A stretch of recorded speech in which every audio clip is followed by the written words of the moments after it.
హరే కృష్ణ. కుల వ్యవస్థ గురించి అంటే ఈ కులాలు ఎన్ని రకాలు ఉండేటివి, అసలు భగవద్గీతలో కులం గురించి ఏం చెప్పారు, గీతలో కుల వ్యవస్థ కాదు వర్ణ వ్యవస్థగా చెప్పారు.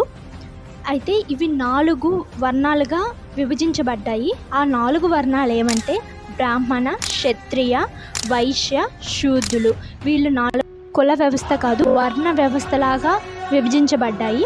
అయితే బ్రాహ్మణులు జ్ఞానం, త్యాగం, ధర్మబోధన ఇవి సత్వగుణం ఎక్కువగా ఉండేవి. వీళ్ళ క్షత్రియులు పరిరక్షణ, పరిపాలన, ధైర్యం వీళ్ళకి రజోగుణం ఎక్కువగా ఉండేది.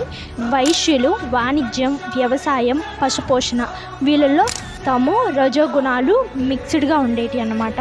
అయితే శూద్రులు ఇతరుల సేవ, కర్మయోగం వల్ల వీళ్ళని ఇలా విభజించబడ్డాయి. అయితే ఈ తరాలు ఈ కులాల్లోనే ఉండాలా, ఇంతేనా, ఈ వర్ణాల్లోనే వాళ్ళ జీవితం అని కాదు. అనేది జన్మ ఆధారంగా కాదు, మనుషుల జన్మతో సంబంధం లేదు.